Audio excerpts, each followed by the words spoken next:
எல்லா வாரமும் ஸ்டார்ட் பண்ணும்போது உடம்பை எப்படியாவது குறைக்கணும்னு சொல்லி கருப்பு கவுனி கஞ்சி, உளுந்துக்களி, அப்புறம் ராகி கூழ், என்னென்னமோ விதவிதமாக யூடியூப் பார்த்துட்டு ட்ரை பண்ணி செய்கிறோம். ஆனால் வீக்கெண்ட் ஆனோடனே ஹஸ்பண்ட் வா வெளியே போகலான்னு கூப்பிடுவாங்க. அதுக்கப்புறம் கதையேன்னு வேறு விதவிதமாக சாப்பிட வேண்டியதாயிரும். வேறு என்ன பண்ணுறது? இது தான் பண்ண முடியும். அங்கே போயிட்டு நம்ம வாயையும் கண்ட்ரோலும் பண்ணவே முடியாது.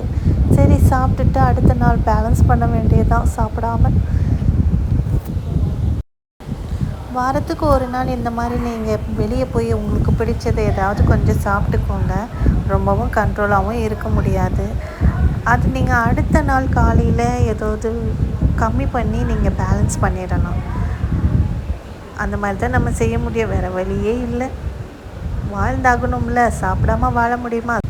இந்த 2 சாரியில் எது நல்லா இருக்குன்னு நீங்கள் நினைக்கிறீங்க? 2மே நல்லா இருக்குல்ல? ஏதோ ஒன்று வாங்க போகிறேன், அது மட்டும் கன்ஃபார்ம்.